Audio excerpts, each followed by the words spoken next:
Howdy. Thanks for listening to Let the Movie Speak. Before we get started, we'd like to ask a favor of you. It's a simple favor. If you could just rate and review our show on Apple Podcasts, Spotify, or wherever else you listen, that might help other ears get into our ecosystem here and hear another episode. Anyway, enjoy the show. But to appreciate the bigness of the picture, the tenderness of the story, the dramatic scenes enacted by its many stars, the power and gripping suspense of the entire production, you must see it for yourselves. It is one of the most dramatic stories ever screened. Glorious, thrilling, and unforgettable. Come and meet those dancing feet on the avenue I'm taking you to.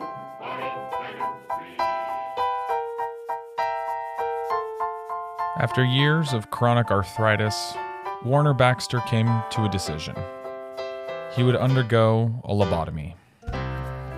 3 weeks later, as he lay dying, he may not have been able to recall 42nd Street. He may not have been able to remember the desperate words of his character, Julian Marsh. You can't fall down. You can't because your future's in it. My future and everything all of us has is staked on you. Or, Warner Baxter may have grinned even as the cold overtook him.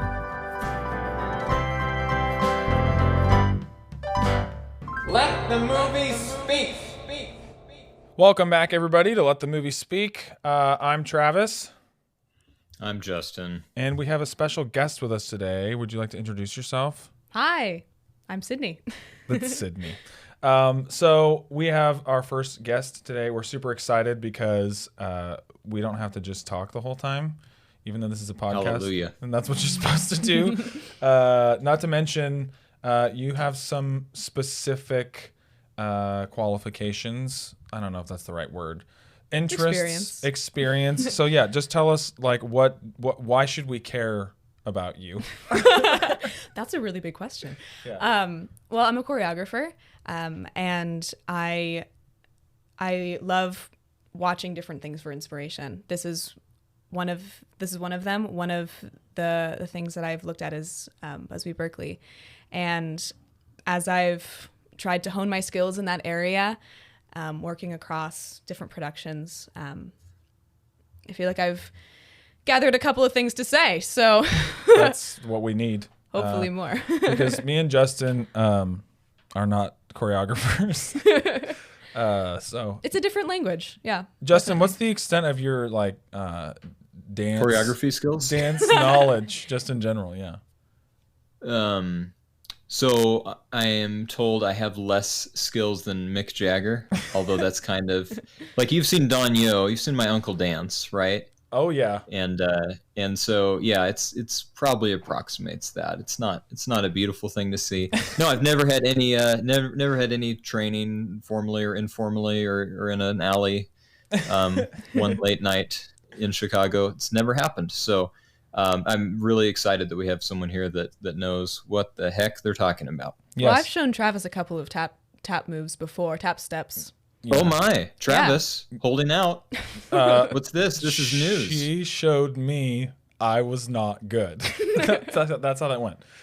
All right, so I don't believe it. Where's your tap shoes? We can hear it. It's a podcast. It is an audible dance form. I can't find them. They're lost. You can't find them. Next time. I lost them. Okay, let's just move on. We're going to start the way we always start, which is by giving you a window into our watching habits, and not really opinions, but some opinions, but mostly watching habits, in a section called What Did We Watch This Week?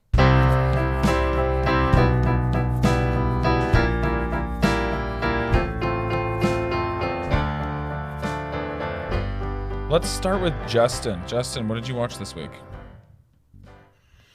I watched The Hitchhiker. It's a film noir from '53, and I didn't know anything about this movie, but on one of the many streaming services that are out there, it was recommended to me by some omniscient algorithm or AI as purportedly being the only or the first film noir movie directed by a woman, who was Ida Lupino.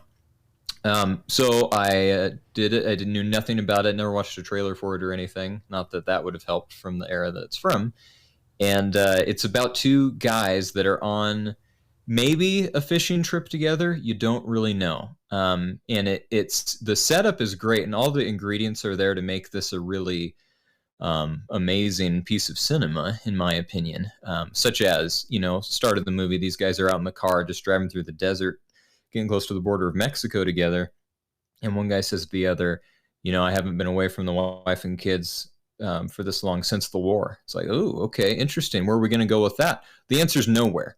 And that is the way that a lot of that movie went. So they pick up this guy that's a hitchhiker, and it's based off of a real episode of this guy who's Billy Cook, I think was his name, who was a real hitchhiker, murderer guy. He killed 6 people and tried to kill some others. Anyway, so this is, they're not using the same names or anything, but it's kind of that same story. So this guy gets in the car and he's just kind of leading them along like, hey, I just need you guys to drive me over here, essentially, and then I'm going to kill you once we get there.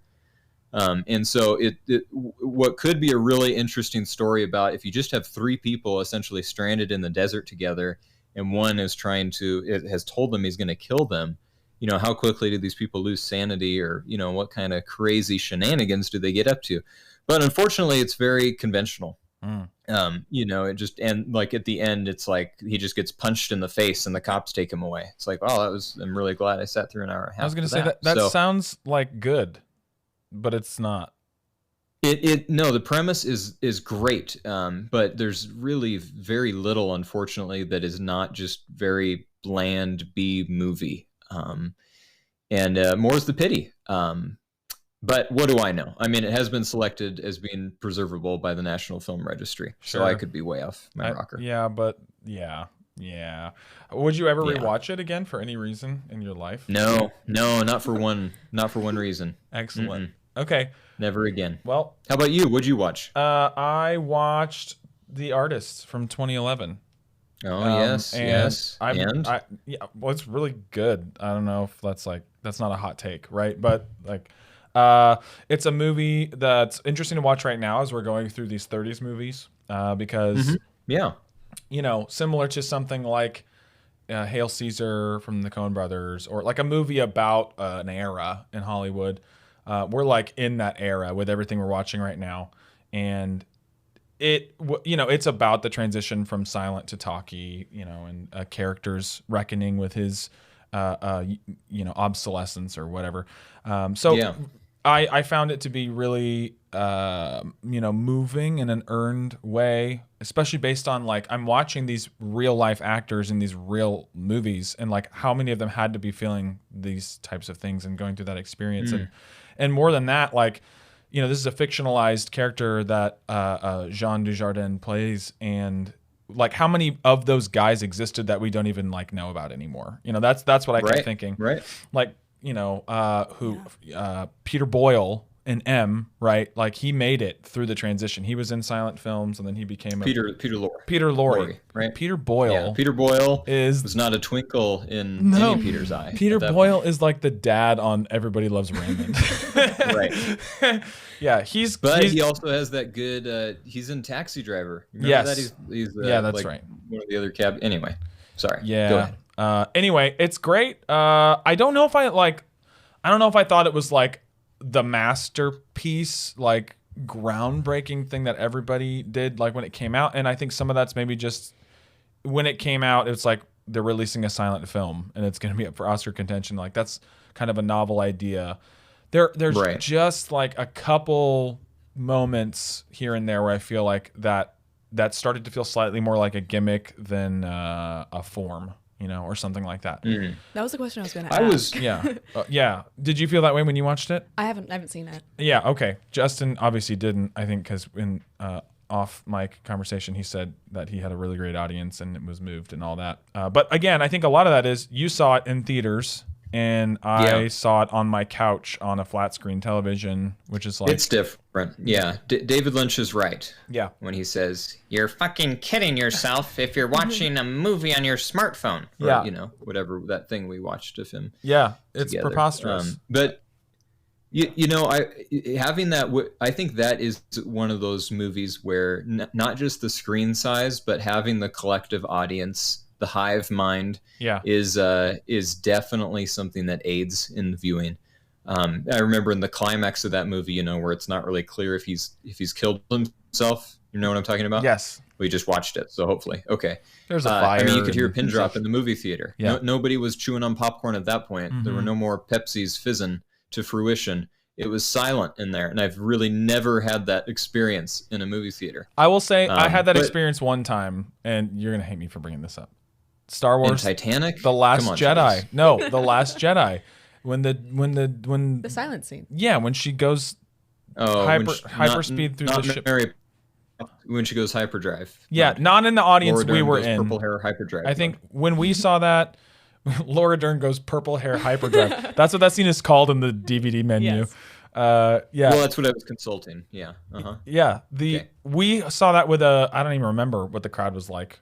I think they were fine. I don't remember them being bad. But when I saw it, I think again after that, Yeah, I was with a really good crowd, and nobody was like, "Wait, what?" during that like moment of silence. And I can imagine in a silent film, that's just like an opportunity. And that movie being a silent film, I think it's great. It does what it does very well, even if it does feel a little gimmicky, like you said. Yeah, but it at the does. very end, when John Goodman says his line and you actually hear it. Yeah. Okay, so he says his line at the end, and in my opinion, that's when the movie should be over. But then they go to Mr. Jean, and he has to say something too, and he says it with his French accent, which is okay, but it kind of defeats the purpose for me, right? Mhm. Because you've just spent an hour and a half trying to convince me that this is an American guy, and then just I guess on one hand you'd go like, oh, that really upended my expectations. I thought he was a country bumpkin, but he's a fancy Frenchman. Yeah. And okay, whatever, that's fine. But to me, that's not that my critique is not that he's French. It's, as you know, I don't have a problem with that. But rather that that was the end of the movie for me, is when John Goodman spoke. That is a cut to black moment, and they missed it. Yeah. Yeah, I think it would have made a better last line. I think that it's to me, I forgave that little kind of speed bump because it's like, this is honestly an era, and it happens in Hollywood all the time. It happened, through the 20th century in filmmaking. Like, actors would just lie about their ethnicity or their background. Right. Because like, if you're like, a Puerto Rican guy who has a certain shade of skin, but what they need is like, for this script, they need like an Italian guy, like an Italian or like a Joey character, stereotypical Italian. Like, I've heard stories of guys who just say like they change their last name and they're Italian, So I feel like the French thing for me was like, if they couldn't hear him and he kind of looked like Clark Gable, done. That's all. That's what you needed back then. But yeah, it's sure, definitely worth watching. If you could just buy a movie theater first and project it onto a screen, that would be the best thing. Okay, Sydney. Problem. Yeah, you need to do it because I'm broke. Sydney, what did you watch this week? I watched Pennies from Heaven, 1981, I believe. It is a lip sync musical, which I know sounds like it shouldn't be good, but I actually really, really appreciated the use of lip syncing in this musical. I thought it was really interesting. It's Steve Martin, and he plays a sheet music salesman who... I'm just trying to wrap my head around all of what you just said. Steve Martin, Bernadette Peters. It's like the Jerk like reunion, right? Because they're both in that movie. Right, but it's a very, very different movie. Does it have the Jerk 2? No. Okay. But yeah, and he lives his life in this whole fantasy world through these lip sync musical numbers based on these songs that he sells. And so there's a very, very dark understory going on. And then very, very often they will break into these lip synced songs. And some of them are direct references to other movies, a lot of them by the choreographer that we're going to talk about today. But it was a difficult experience. I really am trying to formulate thoughts about it because I think it has a lot of stuff to say about the juxtaposition of very, very joyful, art against a very, very dark time and people who were going through very, very dark Is it times. a period piece? Yes. Okay. Yeah. It's like a 40s story that they made I think in it's the 30s. 30s. I think. Okay, that Yes. they made in. Well, we can't get out of the 30s here. We're stuck. I'm almost certain it's the Great Depression. Okay. And but a lot of it is about, you know, the interpersonal relationships that these people have, and really kind of breaking the disillusionment of, oh, relationships were pure back then, or oh, everything, you know, which I think is really interesting. Fred Astaire famously hated the movie, even though some of his footage is in it. Nice. He famously told Ginger Rogers not to see it. Nice. So yeah, it's a definite. Is the first time you heard about this movie when I sent you the clip of Christopher Walken? I didn't know it was from that movie. Okay. I actually came upon a different clip where they recreate the Let's Face the Music and Dance scene. Okay. The Fred and Ginger scene. And then I watched that because Steve Martin isn't in the clip that you sent me. That's just Christopher Walken in a bar. It's Christopher Walken in the bar. He's like amazing in that scene. Yeah, he's though. fantastic. Like, He's fantastic. yeah. And I watched that and I thought, oh, I've got to see this movie. And Yeah. of course I read the YouTube comments because the analysis there, I actually really enjoy that. I find Oh, God bless you. Yeah, that's. that I love that kind of stuff. But It's crack for me. It's very I love addicting. it. It's like the easy go-to thing. But yeah, blessed are you, Sydney, because I do not glean. I feel very guilty after reading those comments. yeah, but And, they were all talking this movie up and they really, really loved it, recommended it to me personally, of course. 6 years before I showed up at the video. Yeah. And yeah, and then I made the connection that scene that you sent me was from it. So And is Pennies from Heaven a movie you'd ever watch again? Yeah, that's a good question. I would want to watch it with someone who hasn't seen it yet. that's a good answer. I would want to. But I wouldn't be watching the movie. I'd be watching them. Yeah. You know. Yeah, watch someone watch a movie. That's always good. Okay, well, I mean, Ginger Rogers, Busby Berkeley, a musical. There's no better segue. Let's get into I'll try. 42nd Street, shall we? Shall we? We shall.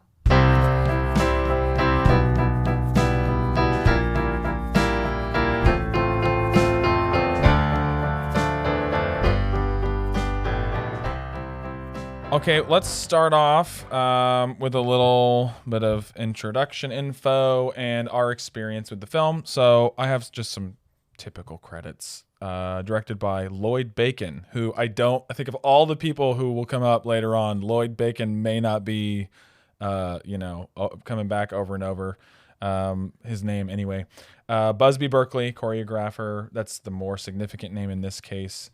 And then it's based on a novel. Who cares? I think pretty much in this case, because it's not like some The like English major cares. you're both English majors. Oh. He's a former English major, right? Is that right, or am I saying that wrong? What is that? I didn't, because often people will say things and I just go along with it like, yeah. And then later it's like, I don't know what they meant. So I don't even know. What is a former English major? Does that mean I recanted of the English faith? It means you got a degree and you thought that it was against your ideology and your morals now. So you threw it into the volcano, and you. Yeah. And I took up the way of the Mandalore. Yeah. No, I did succeed in getting an English degree. So does that make me former? I mean, you still have the degree, right? I think it's still valid. Shut I don't think it expires. Okay. Okay. I see where this is going. Yeah. Anyway, It was a trap. What I'm trying to say, English majors, is that it's not some sweeping literary adaptation. Yeah, this is not. Well, that's where you're wrong. Okay. No, you're right. Cast, we have Julian Marsh, played by Warren Baxter. We have Dorothy Brock, played by Bebe Daniels. Pat Denning, George Brent, and obviously Ginger Rogers as Anne, which is actually pretty small part. Funnily enough, when she would go on to be one of the bigger names that came out of this. But Abner Dillon is notable. Obviously, he shows up, and that's Guy Kibbe, which is kind of a great. And Ruby, you said Ruby, right? And Ruby, who's Ruby? Oh yeah, Ruby Keeler plays Peggy. Yeah. Excuse me. So there's a lot of I don't know if you call those all principal characters because Ensemble cast. It's an ensemble cast feel more than anything. It's I would say for me, Julian Marsh's character feels like the center if there is one. And then BB Daniels feels like you have to have a female and male lead sort of picked. Those feel like them. Justin, what's your experience with 42nd Street? Had never seen it before and probably never would have watched it, even if I was stranded somewhere with unlimited access to films of all varieties and eras and national origins, except that you recommended it, I think. And so I hold you accountable and responsible for what's coming. Okay, fair enough. That sounds foreboding. I've never seen this movie either, just to set the record straight. I saw it on stage because after the movie, it was like in the 80s, I think. Early 80s. Early 80s, yeah. It was adapted for the stage, which... Gower Champion directed, I think. Who? Gower Champion, I think, was the director. So... Full disclosure, I enjoyed my stage experience a lot more than my screen experience with this movie. I also think there's a lot rolled into that, though. I mean, I love live theater. That's a preference thing. Also, I don't know. Maybe Sydney will have something to say about this that is not exactly like what I'm thinking. But movie musicals in like the early 30s, just from a technical narrative, like everything all in one, right? They're figuring out how to do talking films. They're figuring out how to do musicals on screen. People have seen a million musicals, on the stage, and now they're like, well, this is what sells. We gotta film it, put it on. So there's some of that here. So yeah, I've seen it on stage, first time on screen. Sydney, what was your experience with 42nd Street? Definitely danced some of the numbers through my tap and Broadway training. Had never seen it on stage in its entirety, though, before. But I definitely think, unlike Justin, it was in my movie future. Just as someone who's going through this and also someone who's currently a lyricist for a composer with a musical that's of this era. And so I was already kind of making my way through them. And like you said, yeah, they're very different, I think, than the conventional musicals we think of now. Even different from the stuff you see in the 50s, of course. And I think a lot of that has to do with the fact that the songs are used differently. The songs are actual production numbers. They're not really the inner feelings of the characters. For example, this is a play within a play kind of thing. Right. And all of the songs, I believe, are from the play within a play, which we never find out very much about plot-wise, definitely. It's called Pretty Lady. Pretty Lady. Yeah. Yeah. And we don't learn much about it. Yeah. But all the songs are supposed to be from that. But I did know about, and I knew of the stage adaptation. I knew how it ended. I knew the songs, the numbers. And so I was sitting there at the end waiting for Lullaby of Broadway, and it never happened. Yeah. I was so excited. I was ready for this character to turn around, and it never happened. And this movie it was just sad. We'll get there, right? But it just ends. It just ends. It's like ripping. I kind of love it, but it just ends. Yeah. Yeah. Any other intro notes from either of you that are essential? I mean, I don't. Other than the fact that it's an early screen musical, we have obviously the biggest name here being Busby Berkeley because of the choreography and what he would go on to do influentially to film, in a lot of ways. Any other notes there before we move on?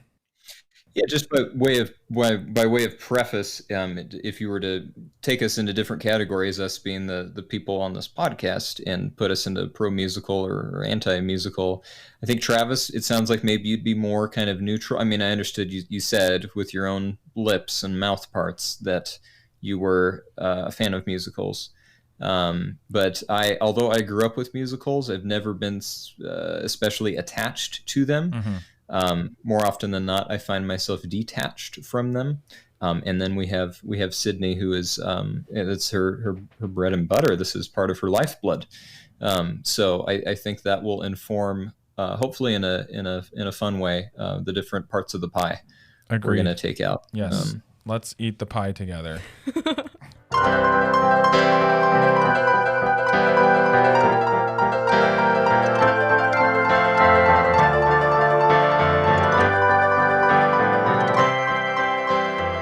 All right, this is our What's It Saying section. This is just where we talk about the movie. It's not anything fancy, but I'm going to try my best, and I'm going to let Justin and Sydney fill in the gaps if they think there are any. I don't see this as when it's good, being good because the story is so good.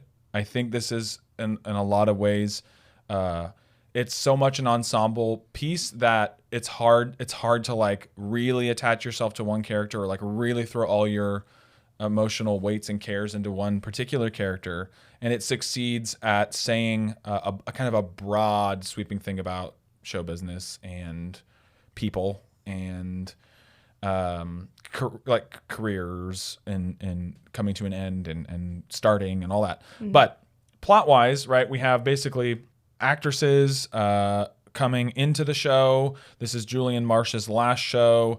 We know he has he's had a previous nervous breakdown. His doctor said, don't do another show. He's like lost all his money. And there's obviously depression era themes in the fact that he feels like this is his financial desperation. And a lot of, he says like, I'm going to take the money from the show and bury it so deep, no one will ever be able to find it. So he has this motivating drive to make this his best show and most profitable show ever. And then among those, that ensemble, we have Dorothy Brock, who's a well-known established actress, probably on her way out compared to Ruby Keeler's character, Peggy, right? If I get the names wrong, you're gonna say something and fix it. I'm scanning my notes. Nah. Thank you. But I will try to listen for errors. Peggy is the tap dancing the young one. Yeah. Okay, so she's the new one. Yeah, she's the new one, exactly. More than once, it's like, this is my first show. We get it. This is your first show. She's up and coming. Dorothy's on her way out. And then we have, a wealthy producer, financier involved, who's, attached to the star, but not really real love happening there. And then a couple side characters who are just, I don't know if you feel different than me, but like they're very colorful and interesting, but they're not there to push much along other than Ginger Rogers' moment near the end. Right. So this is a story about making a play come to life from nothing and about careers on the line. And I think that's it for me, pretty much. Like at the Really? Yeah, and I'm waiting for you to enlighten me. Is it about more than that? It's about so much more than that. Okay, go. I love that you brought up obsolescence. Wow. Do you see how excited I was for that sentence and it just didn't happen? You really wanted to say obsolescence. I wanted to say obsolescence, but it didn't quite happen. But I'm really glad that you brought it up earlier with the artist, because I think that this movie is really trying to do that. There's a lot of cycles going on in here. There's a lot of, like you said, beginnings, endings.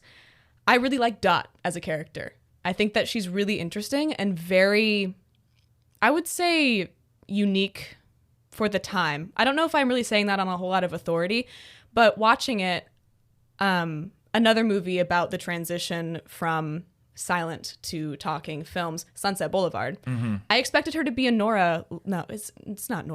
Norma-like character, where she was bitter, where she was disillusioned, almost to the point of madness.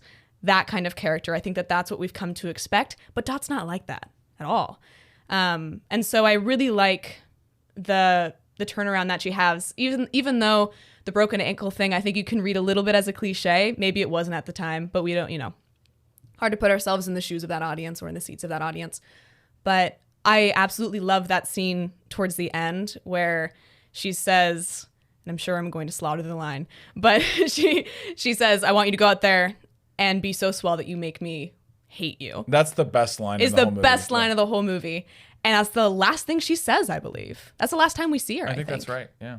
That's the last time we see her. And I think that, at least the way that, what I come away from that with is we don't know if she is happy. I don't think that we know. I don't think we're supposed to know. And then we can go all through dissecting that 42nd Street number and everything there. But yeah. because there's so much going on non-verbally there that I think is fantastic. But I'm sure that we will find a place to launch into that. We're a little bit more thematically there, but okay. So Sydney thinks it's about more than what I said. That was to counter your talk about the characters. Okay, fair enough. Justin, I'm ruminating on characters and plot. What's your first dip into the pool? What did you think? Yeah, I mean, I think it's a unique movie in that it seems to show business for what it is, or at least was in that time period, and it's not it's not very glamorous. I mean, the audition process for when they're trying to find the 200 dancers, especially we kind of, as the audience, are given much more insider information on how the women involved in that production were hired and trained, etc. But without being graphic or trying to be a kind of call to action movie. It portrays that process as pretty demeaning to the women, and it's kind of, interestingly, it's kind of countered. I'm thinking of one portion of the movie when who's that wonderful character that says "Quiet, please," like every time. A few of them do that in succession. That's really good, snappy timing. Yeah. I was going to bring up the cigar chomping guy. I don't know his name, but he's great. Like there's a couple good side characters. I don't know if that's the guy you're talking about, but there's a couple like lackey assistant directors, whoever they are. And whenever Julian Marsh says anything, it's like, everybody quiet down, everybody quiet down, everybody quiet. They're just parroting each other. Yeah. Yeah, and so it's interesting this is a little bit more thematic than plot, but it's interesting to note how different women are treated in show business versus out of show business, and women versus men in that environment. So sorry if I'm putting the cart before the horse there, but that's where the eggs in my basket are. We're anything. It's a free for all here, but I agree. I briefly mentioned this. It forces you to come to terms with like a 30s sensibility about men and women over and over and over again, and about women in show business, and a little bit about men in show business, but really you don't get a lot of time with the male dancers in the show. There's just a couple scenes, but and it's a bit meta as well, because that's likely how the women were chosen for this movie. There's interviews with Busby Berkeley about how he would hand select the dancers. There wasn't really like a process like that, and he said that he would disagree with a lot of the women that they would choose, and then he would always get the final say. So it's interesting because I think anytime you try to do a kind of, this isn't a movie about movies, but when you have dancers in a line, things like that. Almost getting a little chorus liney here, but but there's going to be that interesting juxtaposition of, okay, if there's any kind of audition in there, then that process was replicated to create the movie, and all of the failures and all of everything that goes along with that happened. This is like, you're gonna know way more about this than me, which is great. This is like the stuff you hear about the Rockettes, where like they have to be legit within like centimeters of each other. Obviously, I don't know how you feel about this. I know Justin hinted at it, but like I was just feeling gross at times, right? Watching like a bunch of angry men just tell women to twirl and like all of that. What is the experience like for you? You've been in dance and choreography and in shows and performance. It's difficult for me because all of the directors I've had in dance-specific things have been women. So that definitely puts me at a bit of a disadvantage talking about that particular experience. And that kind of cattle call environment is really only an environment I've been in maybe once or twice. I'm, that's definitely more for chorus kind of Broadway things, less so than it is for the kinds of stuff that I'm involved in. But I have auditioned people before. Yeah. And that's... Were you a chauvinist, gross, creepy jerk? I don't think so. Okay, that's good. Glad to hear it. No, but it's definitely, someone who's studying this as something to get into in the future. It's definitely conversations that we have all the time. Yeah. And there's definitely, I think it depends a lot on what you're doing, what look you're going for. And the people at this time are going for a very, very specific look. Yeah. And they're trying to achieve something that is really, frankly, unachievable. And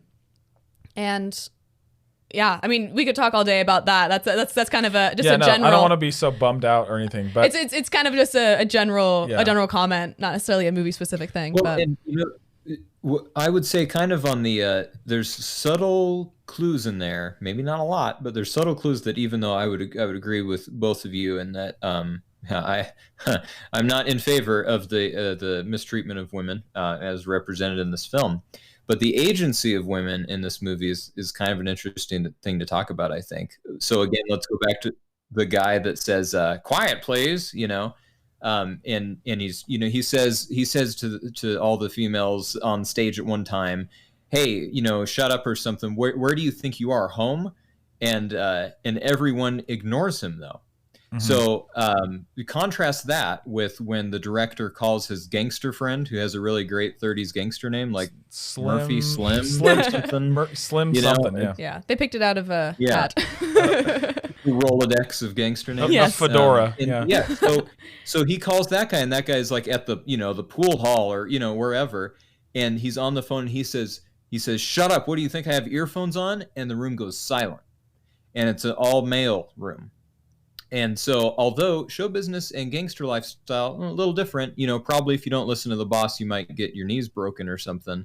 I do think it's interesting. So that's one environment where you have the men that are willing to shut up and listen to one guy, but then you have these women over here that are told to shut up and that don't, which to me indicates they do possess some power. Because if they were totally stripped of all power altogether, they would have shut up too. Yeah. But they do have some agency, and without them, the show cannot go on. They cannot go find 200 people like that.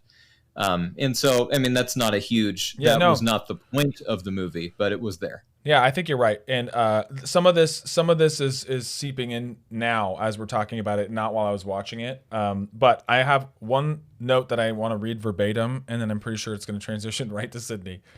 Ginger Rogers, nice monocle. That was a note. What did I have? I had a note that included the word monocle as well. Yeah. How could it not? How could it not? What did you think about Ginger I wanted Rogers? to be her the entire time. I mean, it was like the movie screen turned into a mirror. I saw myself. It was powerful. in the reflection of her monocle. In the reflection of her monocle. I love that character. I didn't understand why. Okay. I wanted you to explain to me what is she doing. I have in-depth analysis of most other elements of the movie. Ginger Rogers, she evades me. Yeah. So I think the monocle. If no one else has anything to say about the monocle, and then please say what you're going to say. To me that was just a part of the transatlantic accent or whatever she was doing. I think, or the faux British accent. And I think the monocle was maybe trying to sell that persona that she was doing. Totally. But even when that accent fell off, the monocle didn't for some reason. So I don't know. Maybe they're like, "Hey, good looking, Ginger. Keep that monocle on. That's gonna sell more tickets." Yeah. It's a good bit, right? When the monocle falls out and she steps on it and she just pulls a spare out. Yes. That's a good bit. I mean, excellent. I don't understand it, but I'm kind of okay with it. I don't need to. Yeah. Yeah. But what I was going to say was you were on the topic of the portrayal of women, and I have been trying to segue us to the final musical numbers for a while, and go for it. And we've got that scene in the final number, the 42nd Street number, the choreographed domestic violence scene, which I think is very, very. It resonates a lot with a theme in really any kind of dance and choreography is everything ends up being pretty. Unless you intentionally make it not. And I've seen that been done a lot. And I think that there's so much going on in those final There's moments. literally a lot going on. I'm not talking about like narratively, thematically, but like there's like 1,000 people moving in 1,000 different, like Busby Berkeley is an insane person. Yes. I don't. But what I love is the progression of the dance scenes in this movie, because you see it at the beginning. We start at the audition. They're disorganized. There's not a whole lot of dancing going on. We go through all of the rehearsals. Again, disorganized. 1,000 different sounds coming from the tap shoes of many, many different people. We slowly see things begin to coalesce into something presentable. And then what we end up seeing isn't really what's being rehearsed, right? That's what I find interesting. And then we have 3 scenes. The first one is the Shuffle Off to Buffalo scene, which is very pantomime-y, not very dancey. I love it.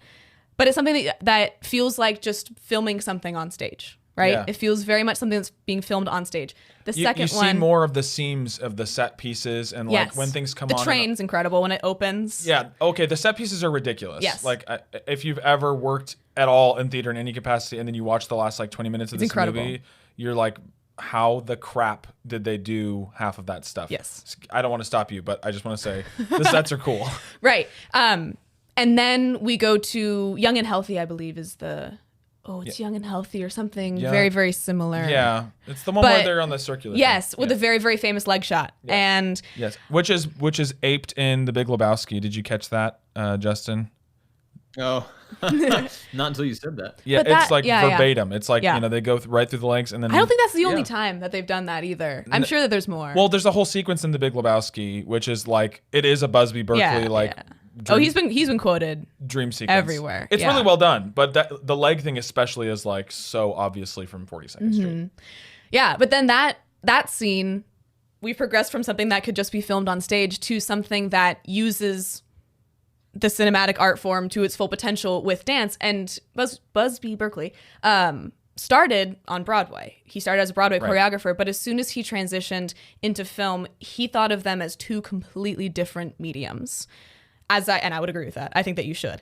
He thought of them as two completely different mediums, and there's all of these anecdotes about the amount of control he wanted to have over his sequences. And I think it's really, really evident in that sequence, whereas that's something that's supposed to be happening on stage, but we've progressed from the Shuffle Off to Buffalo scene, and now it's surreal. You can't take the audience. I mean, this is a quote from, you can't take the audience into the rafters where he was. Right. And there's this hilarious story where when he first came up with the very, very famous shot down on the radial symmetry. Yeah, it's like synchronized swimming on stage. Yeah. Yes.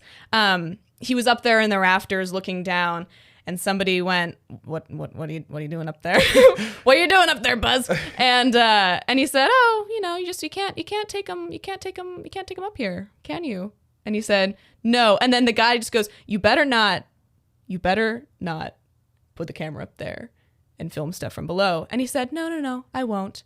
And the quote from where I found this from, it says, quote, "I said, no, I won't. Quote, but I did." Oh, that's good. Which I think is incredible. But then you get to 42nd Street, which that's not a stage at that point. No. Not a stage. It starts off and you think it is, and she's dancing for a while.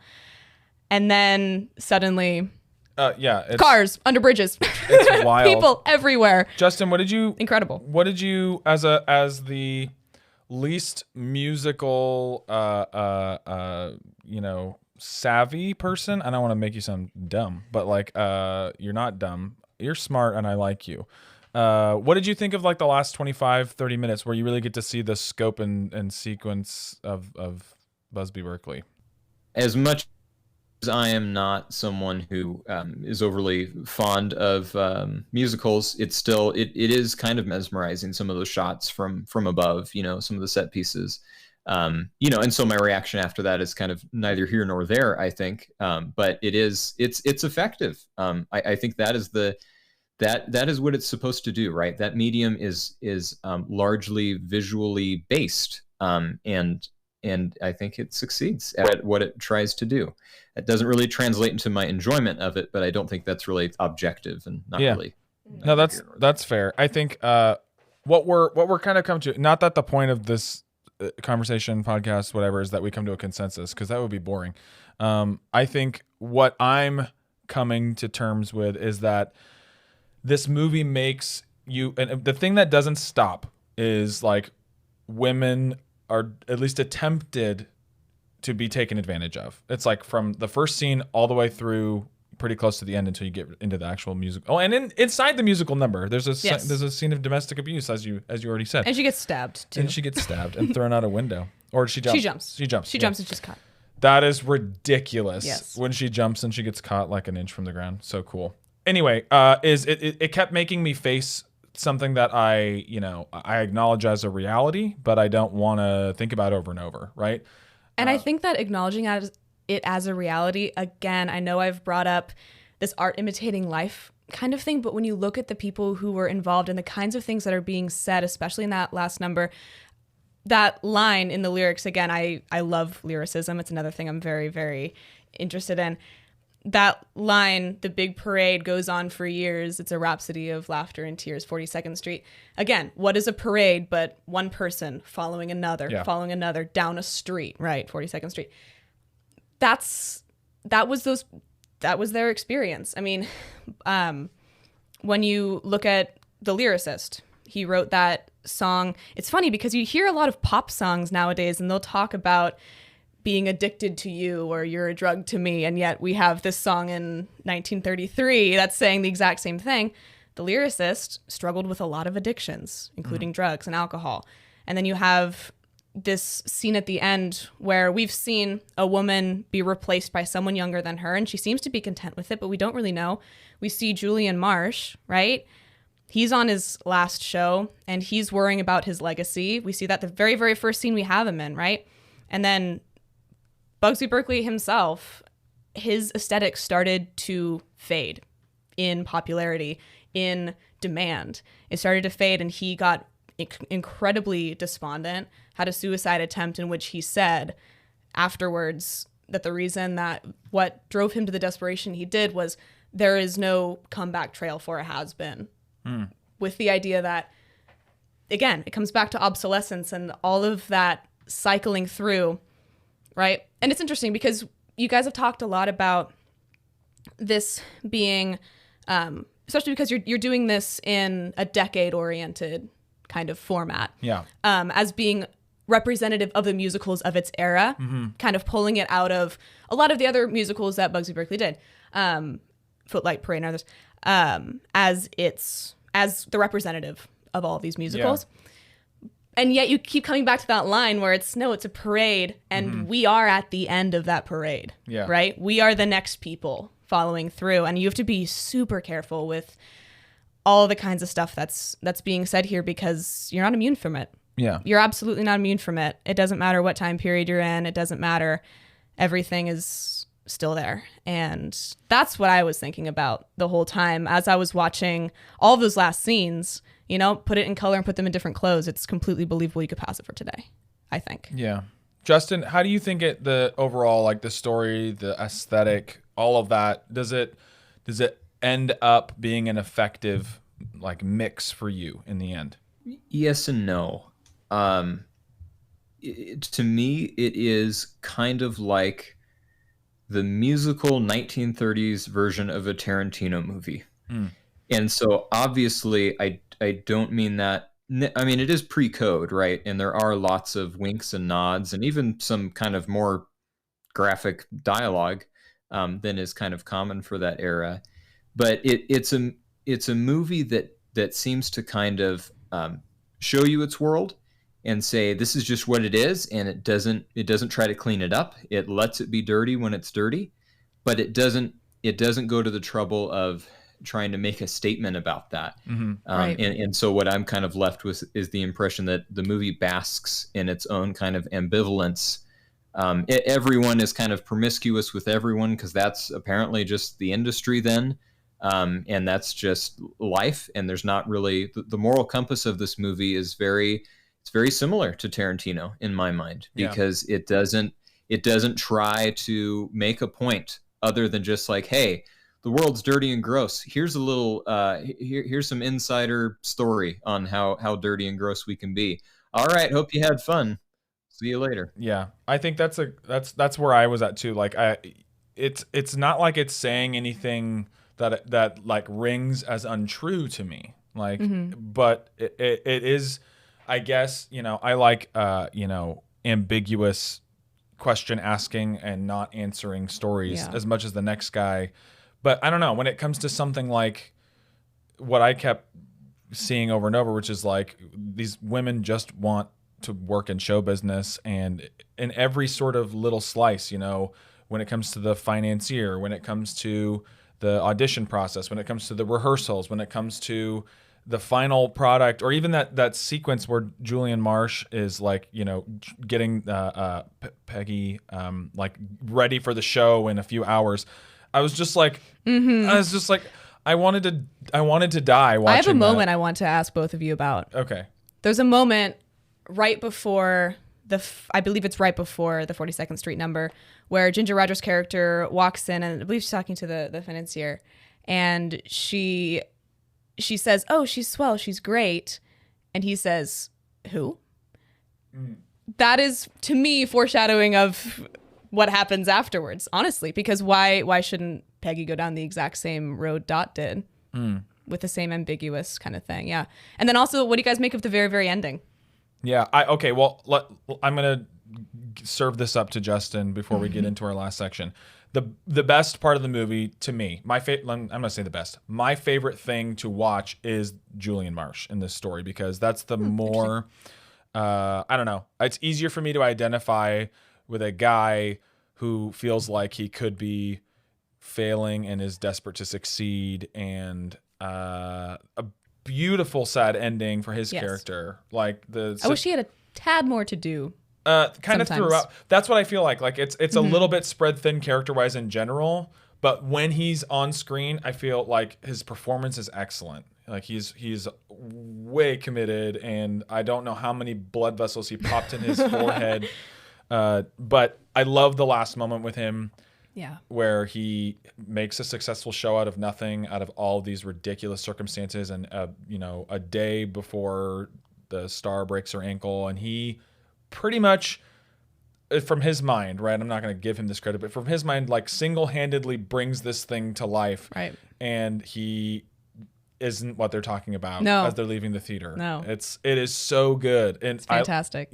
Justin, what did you think about all kind of the last Julian Marsh stuff? Yeah, big fan of Julian Marsh. But before I get too much into that, to answer kind of Sydney's other question, is before you said that, Sydney, I hadn't really thought of it that way, but I think that is kind of the inevitable conclusion for her character, is that now she is this headlining big Broadway star. And although she is pretty naive, she's not that naive, because she locks the door when Pat Denning takes her home and puts her in that spare bedroom. So she does know, I think, the reality of the kind of situations that she puts herself in, and now being thrust kind of literally into the spotlight, I think does mean that she's going to end up. I don't think the movie makes any attempt to say that her fate is going to be different. And with regard to Julian, I'm with Travis. I don't know that it's necessarily because he's a male, although I guess he maybe is more relatable to me because he is a male. But he seems to me that he's given a lot more to do, at least in terms of just acting and being a character and watching him go through the story. For him, it's not all about just like, how am I going to perform in this play? I can't wait to keep getting paid and go on stage. His character is, stressing out over losing all his money in the Great Depression. His character is not sure if he's going to even make it literally to survive to see this show go on. And it's no wonder why, really. I mean, the guy's having an aneurysm and an ulcer every time he's on screen. And to, kind of, sorry if I'm echoing you too much, Travis, but I was really impressed. I think I kind of relate to him too, because, Travis, we've tried a couple other artistic things, certainly not of the scale of this character. We did have that one failing Broadway show. Right. Well, besides that. Yeah. It's just, it can be very discouraging. That's the temptation, at least. And so you felt a little bit relatable, I think, in that way. And to see, for me, the ending, I would agree with you both. He doesn't get the credit. And is he yearning for that? I think everyone is when they're in that kind of position. They want to at least get one attaboy or attagirl. But I take his kind of smirk at the end, and that kind of the head hanging down as more of relief. I think there's a sense of finality there where he really is. This hasn't injected him with a new desire. This show from hell hasn't given him some kind of new lease to go do this more. To me, it's like he's able to take off his overcoat after the storm and say, okay, well, I did that. I guess it didn't really work out the way I wanted it to, but it's over now. And so I find that even though I would agree, you could read it as kind of ambivalent. I view that as real closure for that character. And I think that is, at least directorially, where the director thought this is the center of the story. And that's why he ended there. Yeah. I love the fact that it's an ensemble cast, because to me, I don't have to pick out a male and female lead. To me, it's a collection of people who have found themselves together, and they're either staring obsolescence in the face or they're staring obscurity in the face. They either want to be successful or they want to stay successful, and they all react in very different ways, just like the people who worked on this movie, including, I think it's funny that we talk about the ending that Julian had when at the very, very beginning, we started this by saying that we don't really know the director of this movie very well, right? Lloyd Bacon, the name that just comes back over and over again. It's like Frank Capra, Steven Spielberg, Lloyd Bacon. But now I want to seek out his work. I'm going to do it. I think you should. I should. I honestly, with what you've said about Busby Berkeley, and I question, like, right? Because I'm looking at this, I'm thinking, like, from a directorial point of view, like, there's nothing glaringly bad here to me, but also a lot of it just has that, like, serviceable early talking movie feel. And then, like, there's a couple flares. Like, I'm not talking about the sequences at the end where, like, it doesn't really matter where you put the camera, like, it's going to look amazing. And obviously where they put the camera is a good choice too. But yeah. And he used one camera so no editor could put in their own shots. Ridiculous. Yeah, but, like, there's one, and after you said the thing about Busby Berkeley and the rafters, this shot is different to me. There's a great cinematography choice near the end. It's like in the last 30-40 minutes where, Julian's, like, pacing backstage, and it's like a Dutch angle from overhead down over the top of the stage.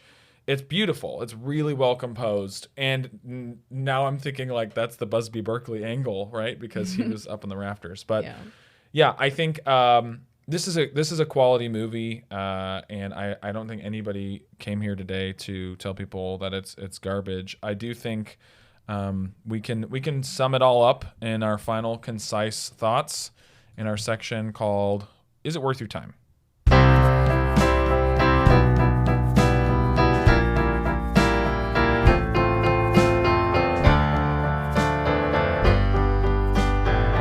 All right, let's just go around the figurative table here once more at the end here. We like to give as concise as possible our final thoughts. If you could only hear the look he gave me. Yeah, it's a good look. And then the question is on this show, it's not how many stars out of 5. You say that for your letterbox. It's not thumbs up, thumbs down. It's not your Rotten Tomatoes score. It is how often would you rewatch this movie? Because I think that's I object to this metric. Good. That's why we brought you on, because you would object to the final metric of the show. So let's start with Justin. Yeah, it's again, to kind of recap some of my previously stated thoughts. It's not an amazing movie in the sense that you are probably not going to be moved, in my opinion, to take action or to change your life or go pursue a career on Broadway even. It is a movie ultimately that is very visceral. It's very sensual, and it wants to kind of just give you an inside glimpse in this world for an hour and a half. And then, whatever you make of that is what you make of it, and you're kind of kicked on your way. So would I rewatch it again? Probably not. This isn't a movie that I regret watching by any means. It's a tight production. Again, some of the visuals, especially in the last 16 minutes or whatever, are really impressive by any decade standards. Nevertheless, I prefer movies to at least, if they're going to tell me that the world's dirty, then fully commit to that, if they want to indulge in that. And if they don't, please tell me that they don't. So the kind of the winking ambivalence of the movie was not appreciated by this viewer, but that's just opinion. This sounds like your letter to the editor now. Yeah, there you go. So I wouldn't rewatch it, but on that same coin, same side, don't even flip it over. Don't flip it, because we're not going to get to that side. Same side of that coin. I wouldn't discourage people necessarily from watching it, especially if it's somebody that likes musicals and wants to kind of see the history maybe of where some of where modern musicals came from. Wonderful. I'm gonna graciously give myself the last word and ask Sydney what her thoughts. Well, I think I've said a lot already. I tried to spread it out. But as soon as I finished it and I was listening to those lyrics, I watched it with subtitles on. I really felt like I had to watch it again. I immediately felt that there was something more happening. And then, of course, I realized and learned that a lot of times those musical numbers were created completely independently from the rest of the script and the rest of the movie. And so there's not necessarily supposed to be a lot of connection, but I just kept seeing them. And so I don't necessarily believe that. But my philosophy has been for a while that I really view what people create as really a reflection of them. That's why I talk so much about the people who create them. And so after seeing this and seeing the scale to which this was performed and seeing the honesty, the kind of uncomfortable honesty that I saw, I want to know the people who created this better. And I think that in a very redundant, cyclical way, the best way to do that is to view what they created again. And so I would watch this again. How often? How often? This is like, because like, okay, right. the scale, I don't know why this always comes up, Justin. People are going to think we're a Schindler's List podcast. Schindler's List is a great movie, but I'm not watching it once a year.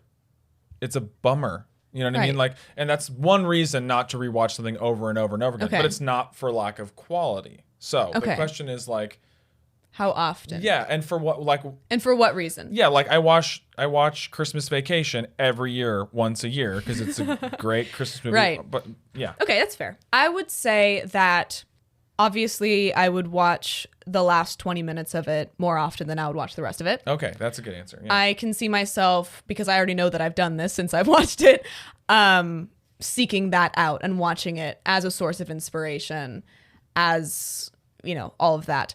So, but the whole movie in its entirety, probably not too often. I think that I would explore other things from this era by the same creators before I would watch this movie again. Okay, great. I think I had a reasonably enjoyable time watching this as our medium fan of musicals. I don't know even what that means, but I like musicals. This is not, if you like musicals and you're like, I'm going to watch this old musical that seems like it's important. It's not that. I wrote down like 15 minutes. There are no songs. It's fantastic. No songs.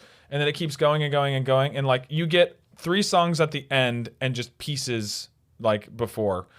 So if that's what you're looking for, it's not that, but it is an interesting, albeit at times, even though it's more, what's the word? It's more implicit than anything else. It's not like overtly trying to rub your face in what's ugly about show business or what the process looks like for women and all the different kind of areas. It is implicit with a heavy hand. And so I would say it's a good look at something that's very unfortunately true. I probably won't rewatch this for 5 years. That's the number I pulled out of my head just now. I'm going to give a 5-year break. I saw it, the number get pulled in real time. I opened the flap in the back. And it's not bad, but I don't feel the need to revisit this one. I think other things comment on the similar subject matter in a way that I enjoy watching more. For instance, I would rewatch Hail Caesar like once a year. And I do think that like a movie like that or The Artist or some combination, some bucket of movies similar to these, movies about show business, movies about the golden era of Hollywood, or silent films becoming talkies, or Broadway musicals making their transitions from stage to screen. Like that comment, I'd probably look for in a different package for rewatching purposes. All right, well, for our first musical, this was an interesting one, Justin, wouldn't you say? Yeah, really glad Sydney could join us. Sydney, I think you made it better, so if you're willing, we'd love to have you back sometime. I will shuffle on over, buffalo on over. Okay. We'll see. And super appreciative to have Sydney here. Next week, we are on to 1931's Frankenstein. Justin? Yeah, I'm excited to do it. It's been a long time since I watched it, but made me cry when I was a kid. Excited to see if I'm going to cry again. Nice. Yep. Tune in next week to hear Justin cry. Bye, everybody. Bye. Let the movie speak. If you're nice to the right people, you're going to get along. In that young and healthy number when you walk down stage? Well, give it a little life, sort of. And Not a prep, sort of. Quiet, please!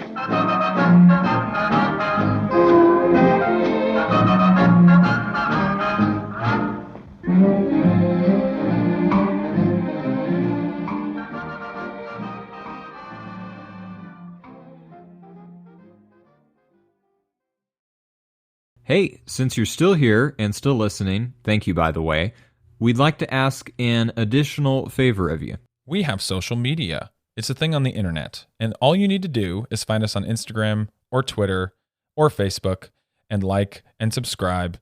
I know this is annoying, but we have to ask you because we want more people to hear the show.